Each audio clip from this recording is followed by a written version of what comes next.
Reporter ചാനലിലെ ഉണ്ണി ബാലകൃഷ്ണൻ കഴിഞ്ഞ ദിവസം മീറ്റ് ദ എഡിറ്റേഴ്സ് പരിപാടിയിൽ കേരളത്തിലെ മതേതരത്വം കാത്തു സൂക്ഷിക്കാൻ ഒരു ആഹ്വാനം നൽകിയിരുന്നു.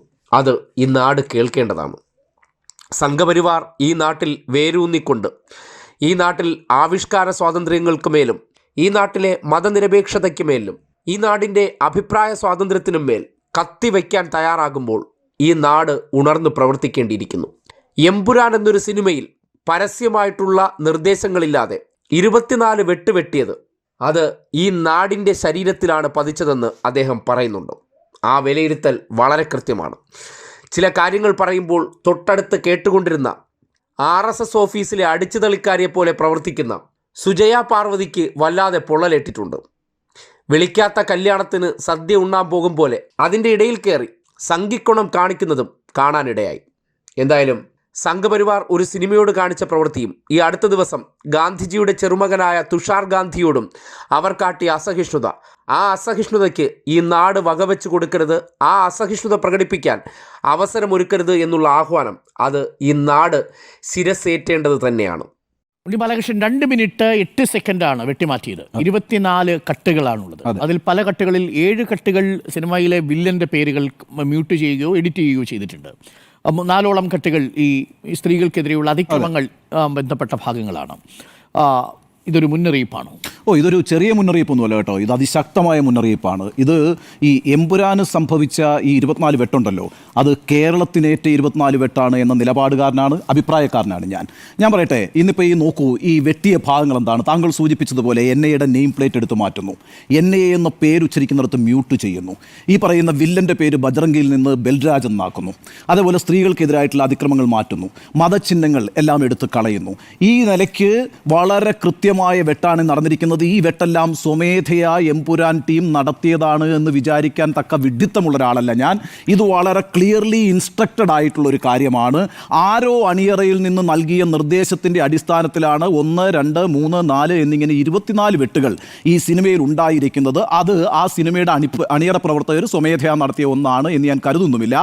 ആരാണ് ആ നിർദ്ദേശം കൊടുത്തത് എന്നത് പ്രത്യക്ഷമല്ല, പക്ഷേ അണിയറയിൽ നിന്ന് ഇത്തരത്തിലുള്ള സമ്മർദ്ദങ്ങൾ ഉണ്ടാക്കിക്കൊണ്ട് ഒരു സിനിമയെ അക്ഷരാർത്ഥത്തിൽ കത്തിവെച്ച് നശിപ്പിച്ചിരിക്കുന്ന ഒരു സാഹചര്യമാണ് ഉണ്ടായിരിക്കുന്നത്. ഇതൊരു ചെറിയ മുന്നറിയിപ്പായി കണ്ട് നമുക്ക് അവസാനിപ്പിക്കാൻ കഴിയില്ല. ഏതാനും ആഴ്ചകൾക്ക് മുമ്പാണല്ലോ ഗാന്ധിജിയുടെ കൊച്ചുമകൻ്റെ മകൻ ഈ തുഷാർ ഗാന്ധി ഇവിടെ തിരുവനന്തപുരത്ത് നെയ്യാറ്റിൻകരയിൽ വന്നൊരു പ്രസംഗം നടത്തിയത്. ആ പ്രസംഗത്തിന് ശേഷം ഒരു ചെറിയ ആൾക്കൂട്ടം അദ്ദേഹത്തെ തടഞ്ഞു നിർത്തിയുണ്ടായി. എന്താണ് അദ്ദേഹം പ്രസംഗിച്ചത്? സംഘപരിവാർ ഇന്ത്യയുടെ ആത്മാവിൽ പിന്നെ വിഷം കലർത്തിയ പ്രസ്ഥാനമാണ് എന്നാണ് അദ്ദേഹം പറഞ്ഞത്. ആ പ്രസംഗത്തിന് ശേഷം പുറത്തേക്കിറങ്ങിയ തുഷാർ ഗാന്ധിയെ ഒരു ചെറിയ ആൾക്കൂട്ടം വളഞ്ഞു വെക്കുകയും മാപ്പ് പറയണമെന്ന് പറയുകയും പ്രസ്താവന പിൻവലിക്കണമെന്ന് ആവശ്യപ്പെടുകയും ചെയ്തു. നമ്മൾ അന്ന് അത് ചർച്ചയ്ക്കെടുത്തിരുന്നല്ലോ. അന്ന് ഞാനൊരു കാര്യം പറഞ്ഞിരുന്നു, ഇതൊരു ചെറിയ ആൾക്കൂട്ടമാണ് എങ്കിൽ കൂടിയും അതൊരു ചെറിയ സൂചനയായിരുന്നില്ല, അത് വരാനിരിക്കുന്ന വലിയൊരു വിപത്തിൻ്റെ സൂചനയാണ് എന്ന് തന്നെയാണ് നമ്മൾ അന്ന് വിലയിരുത്തിയത്. ആ വലിയ വിപത്താണ് കേരളത്തിൽ ഇപ്പം സംഭവിച്ചുകൊണ്ടിരിക്കുന്നത്, അഥവാ കേരളം സാക്ഷ്യം വഹിച്ചുകൊണ്ടിരിക്കുന്നത്. എങ്ങനെയാണ് ഈ സംഭവം ഉണ്ടായിരിക്കുന്നത് എന്നുകൂടി നമ്മളൊന്ന് ആലോചിക്കണമല്ലോ. ഒരു അധികാര കേന്ദ്രവും ഇടപെട്ടിട്ടില്ല എന്നുള്ളത് വാസ്തവമാണ്, ശരിയാണ്. ഏത് അധികാര കേന്ദ്രമാണ് ആരോട് എന്ത് നിർദ്ദേശം പറഞ്ഞു തെളിയിക്കാൻ കഴിയില്ല, ഒന്നും പ്രത്യക്ഷമല്ല. പക്ഷേ പ്രശ്നം എന്താ?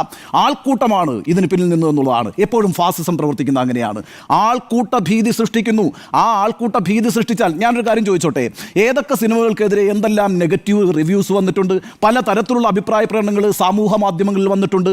ഏതെങ്കിലും ഒരു സിനിമാ പ്രവർത്തകൻ ഏതെങ്കിലും ഒരു സിനിമ റീഎഡിറ്റ് ചെയ്യാൻ തയ്യാറായിട്ടുണ്ടോ? ഉണ്ടായിട്ടില്ലല്ലോ. പക്ഷേ ഇവിടെ എന്താ സംഭവിച്ചത്? 24 വെട്ട് വെട്ടുകയാണ്. 24 വെട്ട് വെട്ടുന്നതിന് കാരണമായി പറയുന്നത് എന്താണ്? ഒരു വിഭാഗത്തെ അത് വേദനിപ്പിച്ചു എന്നാണ്. ആ വിഭാഗം ആരാണ്? ആ വിഭാഗം ഒരാൾക്കൂട്ടമാണ്. ആ ആൾക്കൂട്ടം കേവലം ഒരാൾക്കൂട്ടമല്ല, ആ ആൾക്കൂട്ടത്തിൻ്റെ പിറകിലെ ഒരു വലിയ അധികാര ശക്തിയുണ്ട്. അതാണ് പ്രശ്നം. വലിയൊരു അധികാര ശക്തി പിന്നണിയിൽ പ്രവർത്തിച്ചുകൊണ്ട് ഈ ആൾക്കൂട്ടത്തെ ഇറക്കി വിട്ടിരിക്കുകയാണ്. ആൾക്കൂട്ടം പ്രതിഷേധവുമായി വരുന്നു. ആ ഭീതിയുടെ അടിസ്ഥാനത്തിൽ ഒരു കലാപ്രവർത്തകന് അല്ലെങ്കിൽ ഒരു കൂട്ടം കലാപ്രവർത്തകർക്ക് അവരുടെ കലാസൃഷ്ടിയിൽ നിന്ന് പിൻവാങ്ങേണ്ടി വരുന്നു എന്ന സാഹചര്യം സൃഷ്ടിക്കുന്നത് അനുഗുണമാണോ എന്ന് ആലോചിക്കണം. ആൾക്കൂട്ട ഭീതി എന്ന് പറയുന്നൊരു ചെറിയ കാര്യമല്ല. അതിന് പിന്നിൽ പ്രവർത്തിച്ചുകൊണ്ടിരിക്കുന്ന അധികാര ശക്തിയെ നമ്മൾ ഭയക്കേണ്ടി വരുന്നു. കാരണം എന്താണെന്നറിയോ?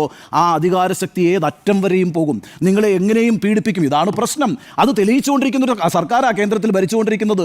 നിങ്ങൾ ഇന്ത്യയിലെ എത്ര പ്രതിപക്ഷ നേതാക്കളെ ഏതൊക്കെ കേസുകളിൽ കുടുക്കി.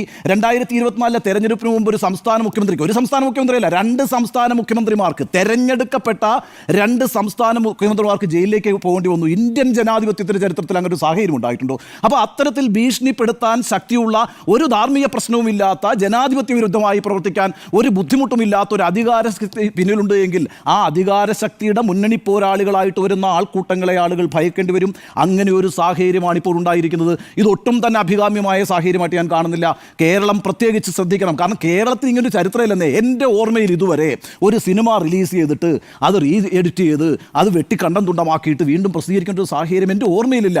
ഇനിയിപ്പോൾ എൻ്റെ ഓർമ്മത്തെറ്റാണെങ്കിൽ നിങ്ങൾക്ക് തിരുത്താം. ഇതെൻ്റെ ആദ്യത്തെ അനുഭവമാണ്. അഥവാ എൻ്റെ ഓർമ്മയിൽ ഇങ്ങനെ ഒരു സംഭവം ഉണ്ടാകുന്നത് ആദ്യമായിട്ടാണ്. അതൊട്ടും അഭികാമ്യമായിട്ടുള്ളൊരു കാര്യമായിട്ട് ഞാൻ കരുതുന്നില്ല. കാരണം എന്താണെന്നറിയോ, നിങ്ങൾ എൻ്റെ മതത്തിനെതിരായിട്ടൊരു കാര്യം പറയുകയാണെങ്കിൽ, അത് ഏത് കലാസൃഷ്ടിയാണെങ്കിലും, അത് കഥയായിക്കോട്ടെ, നാടകമായിക്കോട്ടെ, നോവലായിക്കോട്ടെ, സിനിമയായിക്കോട്ടെ, ഞാൻ അതിനെ എതിർക്കണം. ഏതൊരു കലാസൃഷ്ടിക്കും അകത്ത് അതിൻ്റെതായ ഒരു രാഷ്ട്രീയമുണ്ടാകും. ആ രാഷ്ട്രീയത്തോട് ഞാൻ യോജിക്കണമെന്നില്ല, നിങ്ങൾ യോജിക്കണമെന്നില്ല, നമുക്ക് വിയോജിക്കാമെന്നേ. അങ്ങനെ ആരോഗ്യപരമായി വിയോജിക്കുകയും ചർച്ചകൾ നടത്തുകയും ചെയ്യാം. അങ്ങനെ എത്രത്തോളം ചർച്ചകൾ നമ്മുടെ സമൂഹത്തിൽ നടന്നിട്ടുണ്ടെന്നേ. 1980 ഭഗവാൻ കാലുമാറുന്നു എന്നൊരു നാടകം KPSC ഇറക്കിയായിരുന്നു. ആ നാടകം കേരളത്തിൽ സുഖമായി കളിക്കാൻ ആദ്യഘട്ടത്തിൽ ഇവിടുത്തെ ഹിന്ദുമത വിശ്വാസികൾ, അതായത് ഹിന്ദുത്വവാദികളായിട്ട് അന്ന് നിലയെടുത്തിട്ടുള്ള ആളുകൾ അനുവദിച്ചിരുന്നില്ല. പക്ഷേ കേരളം ഒറ്റക്കെട്ടായി നിന്നിട്ട് ആ നാടകം കളിച്ചില്ലേ. കടിയാവൂരൻ രാമേന്ദ്രൻ എഴുതിയ നാടകമാണ് ഭഗവാൻ കാലുമാറുന്നു.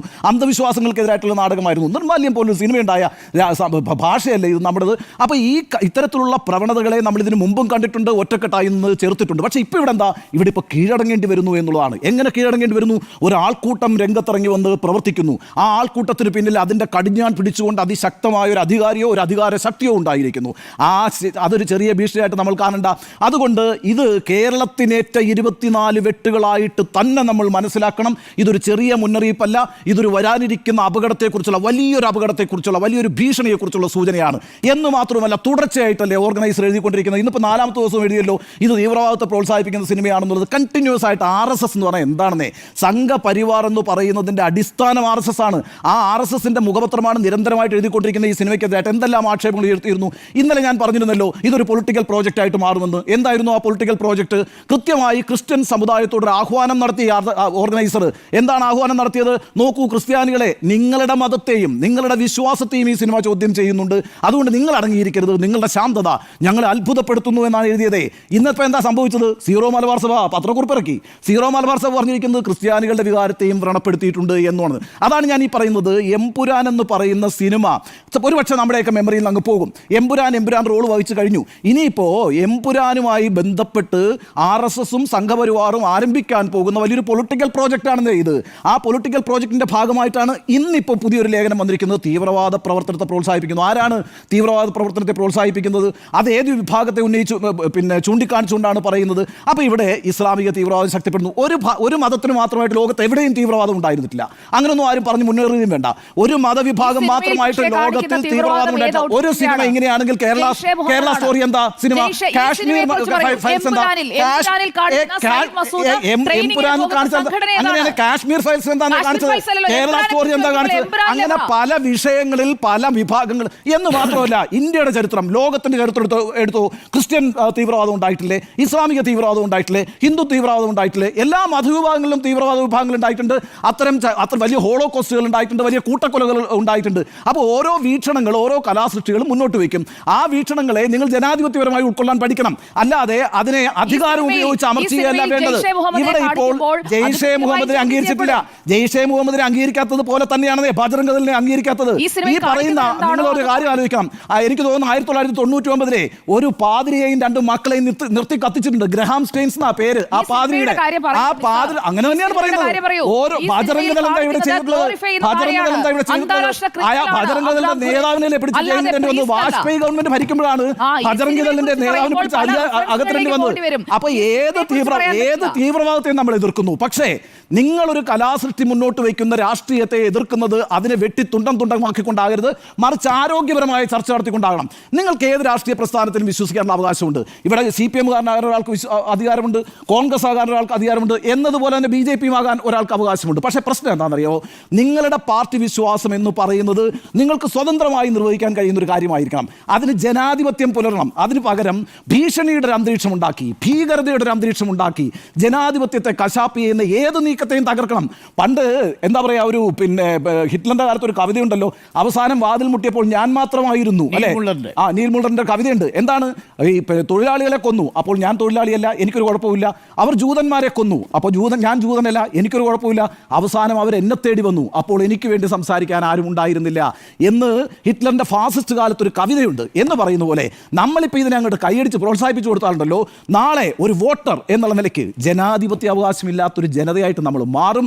അങ്ങനെ മാറാൻ കേരളം നിന്നു കൊടുക്കരുതെന്നാണ് എൻ്റെ അഭിപ്രായം. അതുകൊണ്ടാണ് ഞാൻ പറഞ്ഞത്, ഈ 24 വെട്ടുണ്ടല്ലോ, എമ്പുരാനിൽ സംഭവിച്ച 24 വെട്ട്, ഓരോ മലയാളികളും ഓർക്കേണ്ട ഒരു കാര്യം, ഓരോ മലയാളികളും അറിഞ്ഞിരിക്കേണ്ട ഒരു കാര്യം, അത് കേരളത്തിനേറ്റ 24 വെട്ടാണ്. അതിന് നമ്മൾ നിന്നു കൊടുക്കരുത്. നമ്മൾ വിധേയപ്പെടുന്ന ഒരു സമൂഹമാകരുത്, നട്ടല്ലുയർത്തി നിൽക്കുന്ന ഒരു സമൂഹമായിരിക്കണം. അതാണ് കേരളത്തിൻ്റെ ചരിത്രം. അതുകൊണ്ട് ഈ മുന്നറിയിപ്പ് എന്ന് പറയുന്നത് നമ്മൾ നിവർന്നു നിൽക്കാനുള്ള മുന്നറിയിപ്പായിട്ടാണ് ഞാൻ ഈ വിഷയത്തെ കാണുന്നത്. രാഷ്ട്രീയ വിയോജിപ്പുകൾക്കപ്പുറം കേരളത്തിൽ സംഘപരിവാറുകാർ പതിയെ പതിയെ അവരുടെ വേരോട്ടം ഈ നാട്ടിൽ ആഴ്ന്നിറക്കാൻ പരിശ്രമിക്കുമ്പോൾ, ന്യൂനപക്ഷമാണെങ്കിലും അവരുടെ പിന്നിൽ അധികാരത്തിൻ്റെ ശക്തി ഉപയോഗിച്ചുകൊണ്ട് ഈ നാട്ടിൽ പലതിനെയും നിശബ്ദമാക്കാൻ അവർ പരിശ്രമിക്കുന്നുണ്ട്. ആ നിശബ്ദമാക്കാൻ പരിശ്രമിക്കുന്നതിനോട് ഒരിക്കലും വഴങ്ങിക്കൊടുക്കാൻ ഈ നാട് തയ്യാറാകരുത്. അവരുടെ അത്തരം തിട്ടൂരങ്ങൾ ഈ നാടിനോട് വേണ്ട, ഈ നാടിൻ്റെ പുറത്തു മതി, ഈ നാട്ടിൽ അവർ വിചാരിക്കുന്ന കാര്യങ്ങൾ ഒരു കാലത്തും നടപ്പാക്കാൻ പോകുന്നില്ല എന്ന സന്ദേശം കൊടുക്കാൻ ഇവിടെ ജീവിച്ചിരിക്കുന്ന മനുഷ്യർക്ക് ഉത്തരവാദിത്വമുണ്ട്. അതിനെക്കുറിച്ചാണ് ഉണ്ണി ബാലകൃഷ്ണൻ വളരെ ശക്തമായ നിലപാട് സ്വീകരിക്കണമെന്ന ആഹ്വാനം നടത്തിയത്. ആ ആഹ്വാനം ഈ കേരളത്തിൻ്റെ ഉത്തരവാദിത്വമായി മാറുകയാണ്. 24 വെട്ട് എമ്പുരാൻ എന്ന സിനിമയിൽ യാതൊരു തരത്തിലുള്ള നിർദ്ദേശങ്ങളുമില്ലാതെ അവർ കടന്നു കയറി ചെയ്തുവെങ്കിൽ അത് നൽകുന്ന സന്ദേശം ചെറുതല്ല. വരും കാലങ്ങളിൽ ഈ നാടിൻ്റെ സ്വൈര്യ ജീവിതത്തിന് പോലും അവർ വിഘാതമായി മാറാൻ പോകുന്നു എന്നതിൻ്റെ ശക്തമായ സൂചനയാണ്. ആ സൂചനയ്ക്ക് നേരെ ഉണരേണ്ട സന്ദർഭമാണ്, അതിനെ പ്രതിരോധിക്കേണ്ട സന്ദർഭമാണ്, അതിനോട് സമരമാകേണ്ട സന്ദർഭമാണ്.